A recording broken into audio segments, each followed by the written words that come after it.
면역 시스템은 우리 몸을 외부 병원균으로부터 보호하는 역할뿐 아니라 내부적으로는 암세포와 같이 비정상적으로 변형된 세포를 제거하는 역할도 합니다. 특히 NK세포라고 하는 면역세포가 중요하게 관여하는데, 나이가 들면 다른 신체 기능이 떨어지는 것처럼 면역력도 떨어지게 되니 암세포를 제거하는 능력도 저하되어 암 발생률이 올라갑니다. 최근 몇 년 사이 코로나를 겪으면서 우리가 면역력에 대한 관심도 굉장히 높아지고, 그리고 이 면역력에 관해서 얘기도 참 자주 하게 되는 것 같아요. 면역이라는 게 어떤 건지 한번 좀 짚고 넘어가야 하지 않을까 싶어요, 선생님. 바깥 세상으로부터 내 몸을 해칠 수 있는 어떤 것들에 대한 나를 보호하는 그 전체 시스템을 다 면역이라고 하게 됩니다. 그래서 면역에는 이제 태어날 때부터 타고나는 선천성 면역과 태어나서 여러 환경에 노출되면서 획득을 하게 되는 획득 면역, 이렇게 두 가지로 이제 나눌 수가 있고, 선천 면역은 보통 엄마 뱃속에서부터 생후 6개월 사이에 거의 다 획득을 하게 되거든요.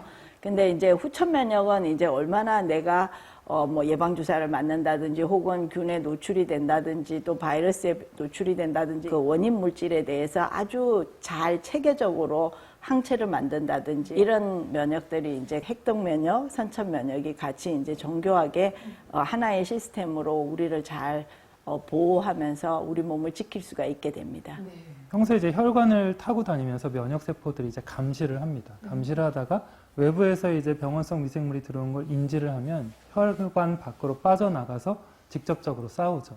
이걸 우리가 선천 면역을 담당하는 면역세포라고 하면서 각광받고 있는 NK셀이라고 해서 내추럴 킬러 셀, 뭐 자연살해 세포라고 부르는 거는 세포 안쪽으로도 이제 스며들고 침입을 하는 그런 바이러스나 세균을 또 공격할 수 있는 그런 바로 비특이적으로 어떤 균이든 바이러스든 상관없이 공격을 하죠. 이것만으로는 사실 면역 반응이나 외부에서 들어온 병원성 미생물들을 완전히 다 없앨 수는 없습니다. 그래서 중요한 게 이제 획득 면역인데요. 네.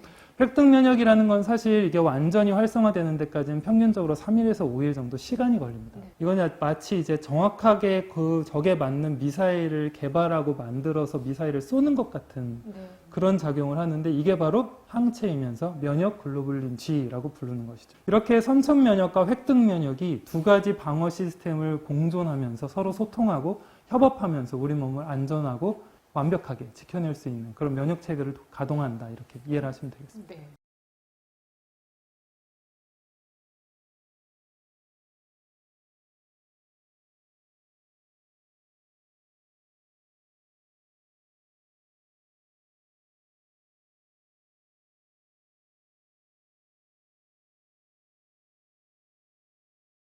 그래서 많은 분들이 늘 걱정하는 이 암도 그러면 면역체계 무너지는 것과 좀 관련이 있는 건가요? 실제로 우리가 나이를 먹는다든지 혹은 생활하면서 여러 가지 암을 일으키는 물질들에 많이 계속 노출이 되고 있거든요. 그러면 우리 몸의 세포는 계속해서 변이가 일어나고 또 변형이 일어나는데, 자연살상 세포가 이제 잘못된 세포들을 이제 계속 이렇게 꼭꼭 집어서 없애줘야지 되는데, 그런 것들이 이제 되지 않으면 이제 결국은 쌓여서 암세포가 되고, 또 암세포가 이제 계속해서 분열을 하게 되고, 우리 몸의 방어 시스템이 청소를 못 해내니까 결국은 이제 나를 암이 지배하게 되는 그런 상황이 생기게 됩니다. 네. 이 대상포진도 역시 면역체계하고 관련이 있는 거죠? 관련이 굉장히 큽니다. 네. 이제 대상포진이라는 병 자체는 어릴 때 이제 소아기 때 수두에 걸려서 들어왔던 수두 대상포진 바이러스가 무증상으로 신경 주변에 잠복을 해서 가만히 있다가 면역력이 떨어질 때 활성화돼서 피부 발진과 통증을 일으키는 병이 되는 거죠. 면역 기능도 이제 나이를 먹음에 따라 노화가 일어나다 보니까 면역 기능이 떨어질 때 이 바이러스가 힘을 얻고 나와서 이제 병으로 발병을 하게 되는 건데요. 고령층에서 대상포진 발병률 자체도 높고, 하나 더해서 이제 암 발생률 자체도 높아질 수밖에 없다는 게 결국은 이 면역 기능의 노화와 상당한 밀접하게 연관이 돼 있다라고 이해를 할 수 있습니다. 먹고 있어요. 암을 예방하는 데 있어서 또 그리고 치료하는 데 있어서도 이 면역 기능을 높이는 게 이제 도움이 될 수 있을까요? 실제로 많은 면역 치료제들이 지금은 이제 의학에서 엄청 곽광을 받고 있고 엄청나게 많이 쓰이고 있습니다. 뭐 면역 세포를 이렇게 넣어주는 방식부터 시작해갖고 또 이제 면역 감문 치료제라고 그래서 폐암 환자들은 그 치료로 인해서 폐암에 뭐 획기적으로 이제 치료 성적이 좋아지고 그런 치료법들이 이제 뭐 하루가 다르게 계속해서 발전하고 있고 이미 이제 자리를 잡고 있습니다. 앞서서 이제 암을 이겨내신 사례자분께서 그 면역 유산균이라고 하는 유산균 와이셀라를 드시고 계셨어요. 근데 좀 생소하게 느끼시는 분들도 많을 것 같은데 정확하게 어떤 건가요? 정확한 명칭은 면역 유산균 와이셀라입니다. 와이셀라, 시바리아, JW15라고 하는 균주로 만들어진 유산균인데요. 이게 사실 소장과 대장의 상피를 구성하고 있는 세포들의 한 70%가 림프구로 되어 있어서 소장과 대장은 하는 일이 소화 기능 이외에 면역 기능이 있는데요.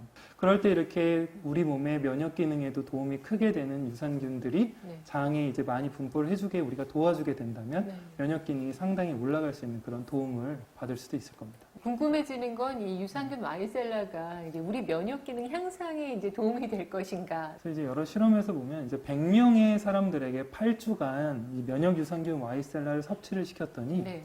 선천 면역을 담당하고 있는 NK 세포가 증가한 것으로 확인이 됐습니다. NK 세포는 암 세포를 직접 공격해서 비정상적인 세포들을 이제 없애주는 역할을 하는 세포인데요. 네. 면역 유산균 와이셀라를 섭취한 군에서 NK 세포의 활성도가 증가했다는 것을 확인할 수 있었습니다. 이것은 면역 기능이 올라간 것 아니냐 이렇게 해석을 할 수 있는 부분입니다. 네.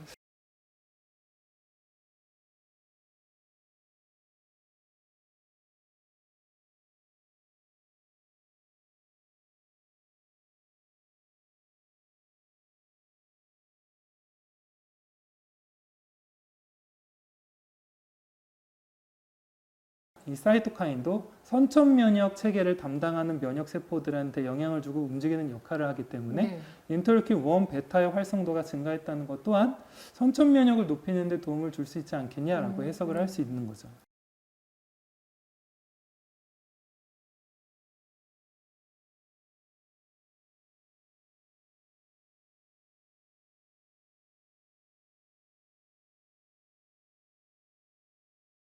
면역 글로불린은 세균이나 바이러스가 외부에서 병원성 미생물로 들어왔을 때 우리의 이제 획득 면역 체계가 우리 몸을 지키기 위해서 미사일 같은 걸 만들어서 항체 같은 거를 던질 때 그 항체 자체이고 그 획득 면역 체계의 중심을 이루는 건데요. 이 물질의 활성이 증가했다는 것은 침입자들과 싸우는 물질 자체가 증가했다는 것을 의미를 하니까 네. 결국 면역 기능이 올라갔다라는 뜻으로 이해를 할 수 있는 거죠. 결과적으로 면역 유산균 와이셀라를 섭취할 경우 선천 면역과 획득 면역이라는 우리 몸의 면역 이중 방어막이 같이 좋아지는 것으로 확인이 돼서 이걸 이중 방어막을 동시에 견고하게 해주는 것으로 이해를 할 수 있겠습니다. 네. 것으로 확인되었습니다. 이를 통해 면역 유산균 와이셀라가 면역 기능을 개선하여 염증 완화에도 도움을 주는 것으로 추정해 볼 수